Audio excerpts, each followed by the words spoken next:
আমরা যদি লক্ষ্য করি দেখতে পাবো যেখানে একটি জমায়েত আছে সাধারণত, বিশেষ করে ঈদের সালাতের সময়, আরাফার ময়দানে, জুমার সালাত আদায়ের সময় এবং বিবাহ উপলক্ষে যে জমায়েত হয়ে থাকে, সেখানে যে নবী সাল্লাল্লাহু আলাইহি সাল্লাম খুতবার ব্যবস্থা করে দিয়েছেন।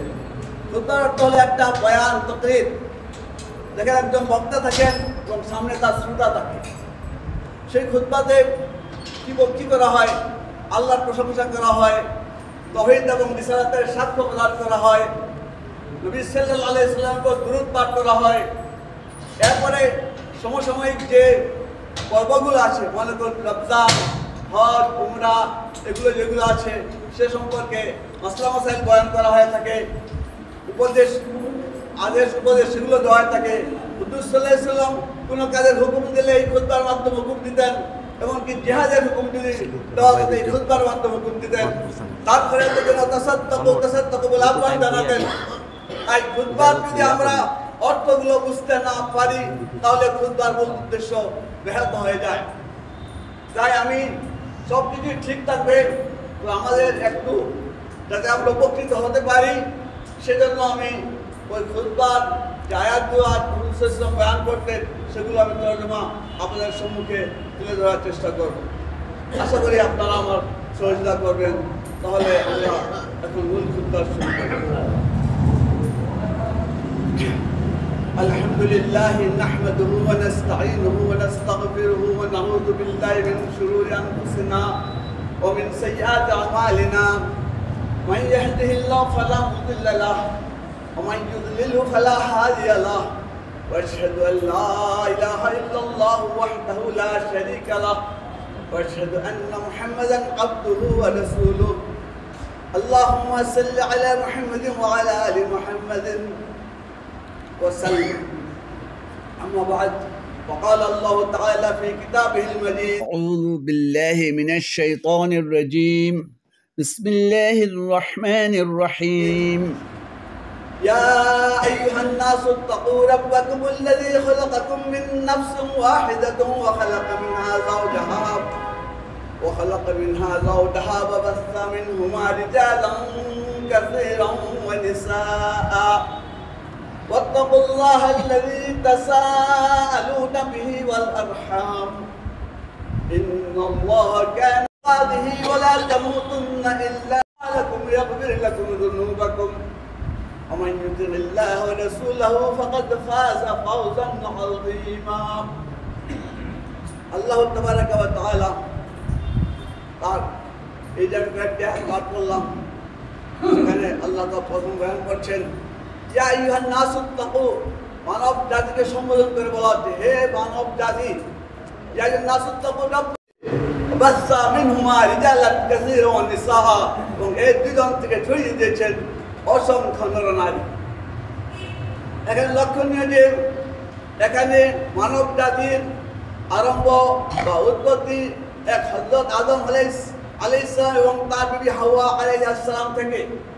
কিন্তু আমরা যারা বিজ্ঞানের প্রশ্ন করেন তার ডারউইনস থিওরি অফ ইভলিউশন আপনারা দেখেছেন, সেখানে বলা হচ্ছে বানর থেকে মানুষের উৎপত্তি হয়েছে ইভলিউশনের মাধ্যমে, ক্রমবিবর্তনবাদের মাধ্যমে। এই থিওরি আমরা মানতে পারি না, এটা আমাদের সম্পূর্ণ ইসলাম বিরোধী থিওরি এবং এটা সম্পূর্ণ ভিত্তিহীন। বিজ্ঞানে একটা হাইপোথেসিস, একটা এক্সপেরিমেন্টালি প্রুফ। হাইপোথেসিস মানে অনুমান করছে, সেটা ঠিক হতে পারে আবার ঠিক হতে পারে, আর এক্সপেরিমেন্টালি প্রুফ যেটা সেটা হলো পরীক্ষার দ্বারা প্রমাণিত। এটা হলো হাইপোথেসিস। যদি তা সত্য হতো তাহলে বানররা থাকতে সবই মানুষ হয়ে যেতেন। বানর থেকে তো বানরই জন্ম নেয়, আর মানুষ থেকে তো মানুষই জন্ম নেয়। গতিকে এর জন্য মতবাদ যেটা আমরা বিশ্বাস না করি। এরপর আরেকটি পুনর্জন্ম, জন্মান্তরবাদ আরেকটি মতবাদ আছে যে মানুষ তার কর্ম অনুযায়ী পরবর্তী জন্মে ইঁদুর হবে, না বিড়াল হবে, না গরু হবে, ভালো কাজ করলে সে মানুষ হবে। সেটাও ভিত্তিহীন। মানুষ বেশিরভাগ কি হয় অপকর্মে জড়িত, তার সবাই মানুষ তো সে পশু হয়ে যাওয়ার কথা ছিল, তা না গতি এটা আমরা বিশ্বাস করতে পারি না। এরপরে মহান আল্লাহ বলছেন ওয়াত্তাকুল্লাহাল্লাযী তাসাআলুনা বিহি ওয়াল আরহাম, তোমরা ভয় করো ওয়াত্তাকুল্লাহ সেই আল্লাহকে, তাসাআলুনা বিহি ওয়াল আরহাম, তাসাআলুনা যার নিকট আমরা একে চেয়ে থাকি, সওয়াল করে থাকি, আমার নিজস্ব প্রাপ্য হোক কি দান খায়রাতে বেলাও যার নামে, তাকে ভয় করো। ওয়াল আরহাম, এবং তোমাদের আত্মীয় স্বজনের ব্যাপারে তোমরা আল্লাহকে ভয় করো। আত্মীয় স্বজনের হক আদায়ে, আত্মীয় স্বজনের সাথে সুসম্পর্ক বজায় রাখার ক্ষেত্রে আল্লাহকে ভয় করার কথা বলা হয়েছে। তাই দেখা যায় ভাইয়ে ভাইয়ে, ভাইয়ে বোনে, পিতা পুত্রে, আত্মীয় স্বজনের মধ্যে শ্বশুর বাড়ির সাথে সেই জামাই বাড়ির প্রায় দেখা যায় অনেক জায়গায় প্রায় দেখা যায় সম্পর্ক চিত্ত, এ ধরনের সম্পর্ক ব্যাপারে আমাদেরকে আল্লাহকে ভয় করতে হবে। যদি কার এরকম সম্পর্ক থেকে থাকে তাদের সমাধান করে আমরা পরস্পর মিলিত হয়ে যাই, সমাধান করে নিই। এরপর বলছে ইন্নাল্লাহ কানা আলাইকুম রাকিবা, নিশ্চয় আল্লাহ তোমাদের উপর তীক্ষ্ণ দৃষ্টি রাখেনওয়ালা, তীক্ষ্ণ দৃষ্টি রাখেন।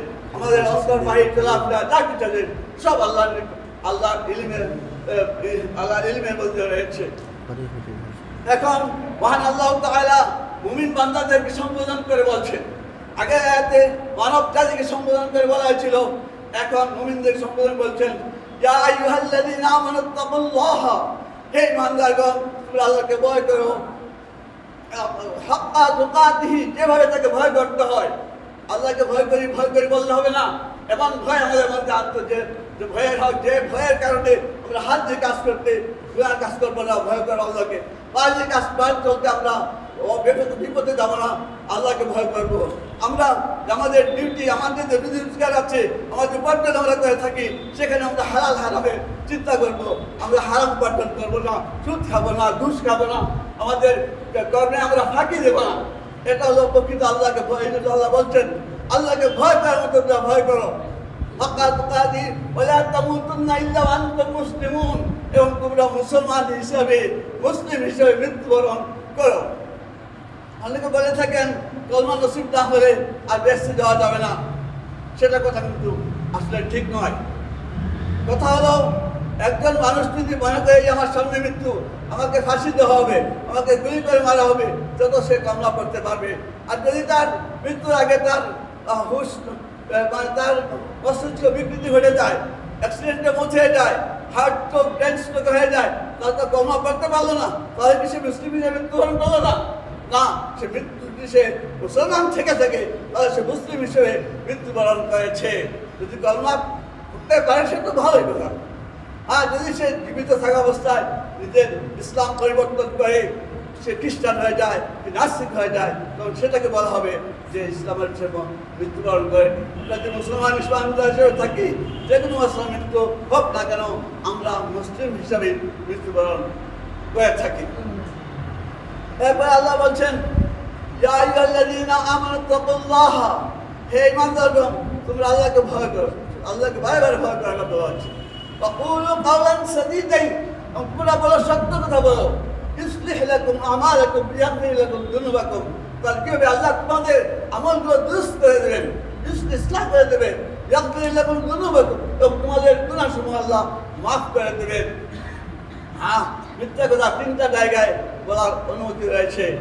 একটা হলো যখন নিজের ঘরের মধ্যে যে বিবির সাথে সত্য কথা বলা যায়, তাহলে হয়তো ঝগড়া বলার সম্ভাবনা আছে, সেক্ষেত্রে আপনি মিথ্যা, আপনি কাউকে কিছু দিয়েছেন, যদি আপনার বিবি জানে যখন দেওয়া হয়েছে ঝগড়া বাড়িয়ে দেবে।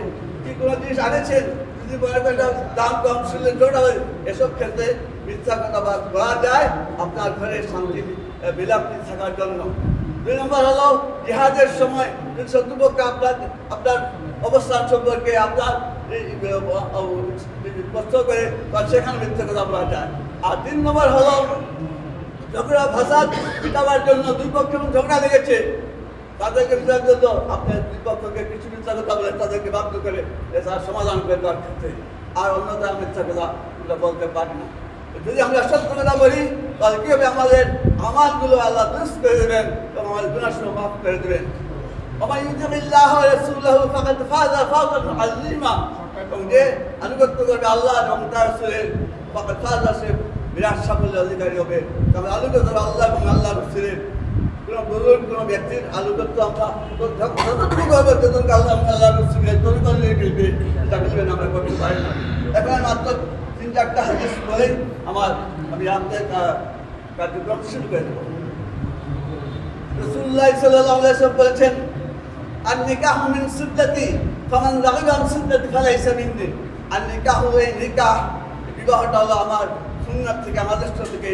ফামান রাগিবা আন সুন্নতি, যে আমার এই সুন্নতে মুখ ফিরিয়ে দিল, অপছন্দ করলো, ফালাইসা মিন্নি, সে আমার মধ্যে নয়, সে আমার উম্মতের মধ্যে কোনো অর্থ।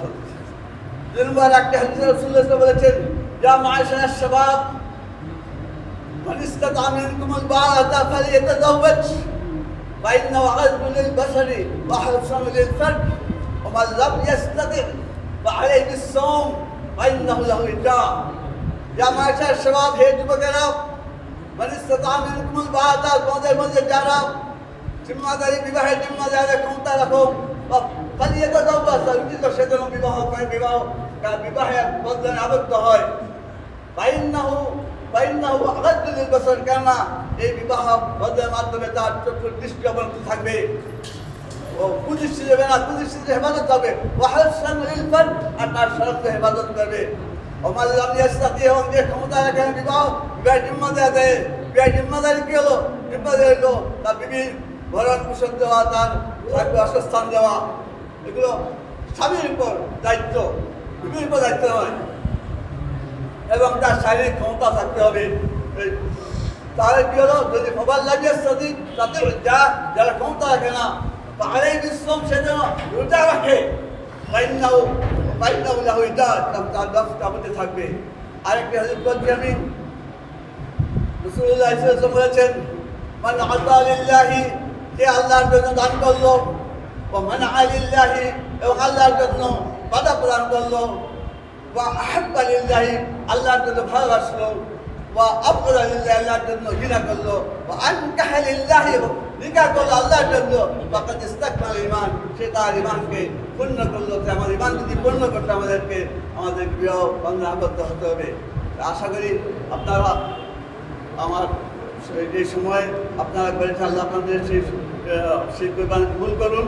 আর এর থেকে যেটুকু দেওয়া হয়েছে আমার আমার তৌফিকদের অংশগ্রহণ আমার তৌফিকদের ওয়াফিক দাওয়ানা আলহামদুলিল্লাহি রাব্বিল আলামিন। এখন আমরা আগে কার্যক্রম